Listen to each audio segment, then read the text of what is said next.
It's Laura Eubanks of Design for Serenity with your succulent tip of the day, and it's another maintenance in Coronado. This is another installation that went in about 3 years ago, and we might as well just address the elephant in the room right now, the Joe Hoke. I got a message from our client that she didn't know what to do with that giant plant in the walkway. And in my mind, I thought maybe Joe had just outgrown his area, which he kind of has, but I was thinking maybe he grew out over into the walkway, but it turns out he's bloomed out. Now, you can see that there are still some blooms that haven't opened yet, and the bees are just loving this plant. And I would suggest strongly that for you all at home, you let your bloomed agaves go as long as possible so the wildlife can enjoy them for as long as possible. Can also harvest. Hannah says you can also harvest the bloom spikes and put them in vases of water and enjoy them inside, or you can put them outside if you want the bees to continue to enjoy them. Even putting the blooms, cutting them off and putting them in a bucket, or just staging the whole stalk somewhere in your yard, whatever. But because I'm only here twice a year, I can't let this go. I'm going to have to get rid of this today. And what I'm going to do is redesign this area with some cuttings from other plants in the garden. This is a real shady area in the garden, and the creeping fig does really well here, but it does struggle just a little bit because it is so shady. Our client really likes that look of it fingering out onto the wall, so we're not going to cut it hard. I'm just going to lace it out.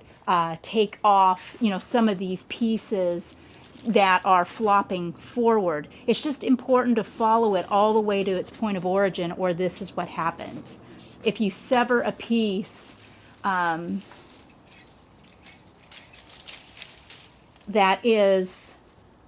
not connected, it's gonna the whole little stem is gonna die back. So you have to be kind of careful when you do this. Ficus repens is a plant that grows in the warmer months, and it's never really cold in Coronado.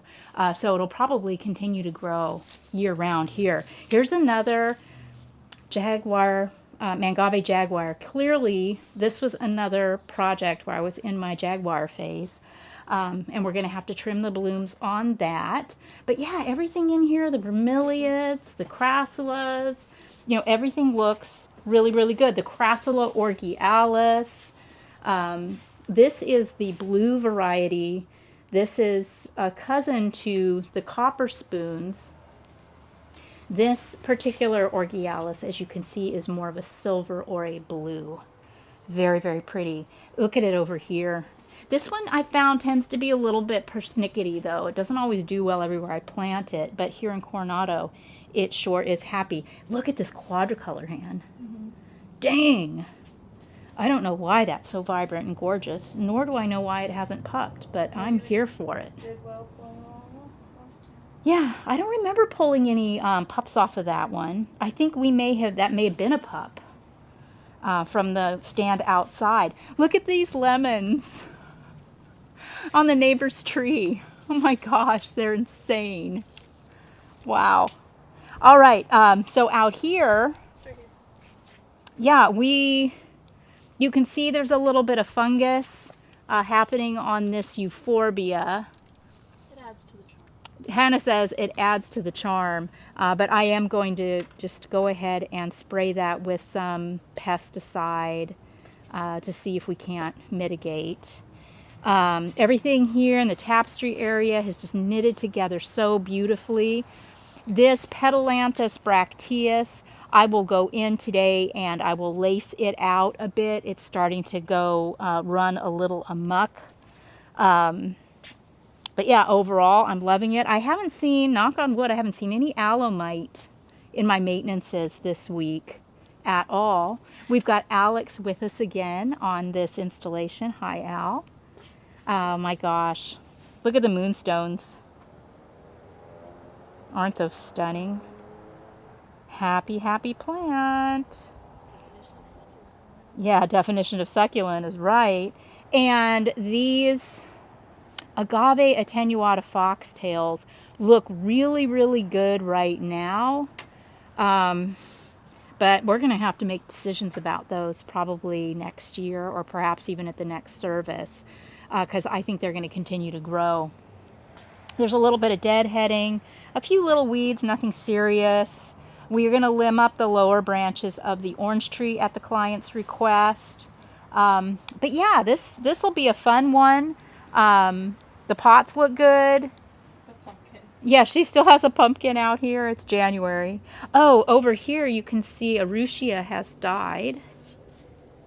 That little Ruchia, for whatever reason, didn't make it, but the little succulent tapestry next to it is thriving. So I'm not going to worry about that. I'm just going to get rid of it. We'll just pull that out. No fuss, no muss.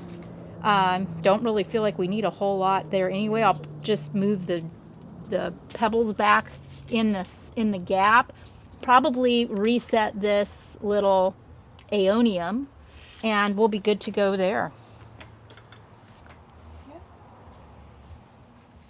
Camber.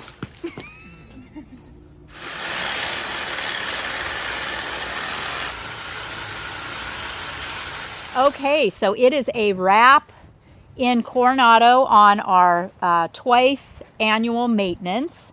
Gordon did a spectacular job. I didn't show you the front earlier in the video, so oops.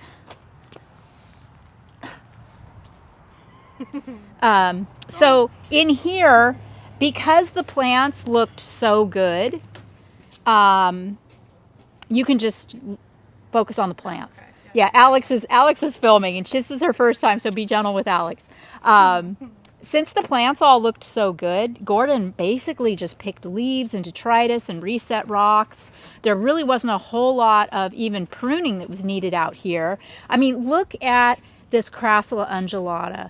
This is what I'm talking about. If you're looking for a hedge, you know, most people have the dreaded boxwood or the pittosporum, and then the gardeners prune them into submission. Crassula undulata is like a hedge. It has a naturally undulating growth habit, so it never needs trimmed. It never needs pruned. It just grows like this. I haven't touched this plant. Over here, I mean, take a look at the intricacy of this tapestry. Isn't this just spectacular? Gordon just spent so much time just picking out all of the detritus and moving around all of the rocks. This little Crassula here, the color is so beautiful. He meticulously took little pieces and tucked them in the gaps. Look at this Crassula Argentia sunset in these beautiful Echeveria. I think these are Pearl von Nerberg's PVNs. So happy here in Coronado. And the Euphorbia millii ready reds, just ready red all year round here on the island. Just spectacular. The Agave quadricolor had thrown off a number of pups that were kind of all over the place, so we did harvest those and replant them, but I left a couple that I thought looked really neat. See, all these little all these little agaves are actually pups from this mother right here. But I love the way they've knitted and tucked into the tapestry, so I'm gonna let that ride. When we were here the last time, 6 months ago, I dug up all of this Crassula, cut it up and reset it. And I'm really, really pleased to see that all of it took and that is looking really, really good. I wasn't sure how that was gonna work, but it did. Surprise, surprise, right? Okay, and then here we go. Hard to believe, but we took an entire truckload of detritus out of this yard. Oh my gosh, just kind of show it to him, Alex. I mean, wow, right? These plants are just so beautiful. Look at this Agave Victoria Region A. Isn't that so stunning? Those white striations actually look like they've been painted onto that plant. And this Aeonium sunburst is so spectacular. I really like this Petalanthus bracteus with the Crassula undulata too. I think that's a really neat combo. And here on the island, this will probably bloom year round too. You might find that your Petalanthus bracteus loses its leaves in the wintertime, but if it stays really temperate and warm, it will keep going. Look at this Aloe Starry Night. how compact and beautiful that is right there. Just absolute perfection. And this is aloe, what is it? Starts with a D. Aloe, dang it. Well, you can tell me in the comments. Just grows straight as a string. Here, Alex came in and pulled all of the leaves out from under the orange tree, and we noticed also that there are some really great looking pups back here. So the client was asking about these foxtails. What are we going to do? And I think probably next year we may have to take them out. We won't throw them away. We'll cut them and we'll rehome them in a larger garden and then replant the pups in this spot. So it'll all will be fantastically well. What did we do over here? Oh yeah, the elephant. Got rid of the Agave quadricolor, and not the Agave quadricolor, I'm sorry, the Desmediana Joe Hoke that had bloomed out, and I just popped in cuttings. I've got an aloe grenadiensis right here, popcorn aloe cutting. Stroke it. Yeah, right? Just stroke that thing. I just love my babies. And a little Crassula undulata, a little aeonium cutting, and I just popped in some Starry Night and some little rosettes over there, and just reinvented this little corner. So Cute name. it looks really great. Starry Night. Yeah, Starry Night is a cute name. Oh, I can't get over that quadricolor. It's stunning. Yeah, I didn't really have to do much of anything in here. All I did was cut the bloom spikes off of one of these jaguars. I didn't do anything else, I don't think. Nope. Everything else is just, well, Connie does a really great job, our client, of taking care of things. So yeah, I mean, that's a wrap in Coronado. I thank you guys so much for following along on our journey. Thank you for all of your purchases out of the shop. Appreciate that so much. It's so fun to offer you all the fun stuff. And thanks also for your suggestions. Sometimes I say ridiculous things and you will say, you need to put that on a t-shirt. So, you know what? I just might. You never know. Anywho, get out in your gardens, friends. It's a beautiful time to get out and work if you are in a climate such as mine. And if you're not, just watch the videos and live vicariously through us here on the West Coast. This has been Laura Eubanks of Design for Serenity, reporting in Coronado with twice annual maintenance and your succulent tip of the day. Bye, guys.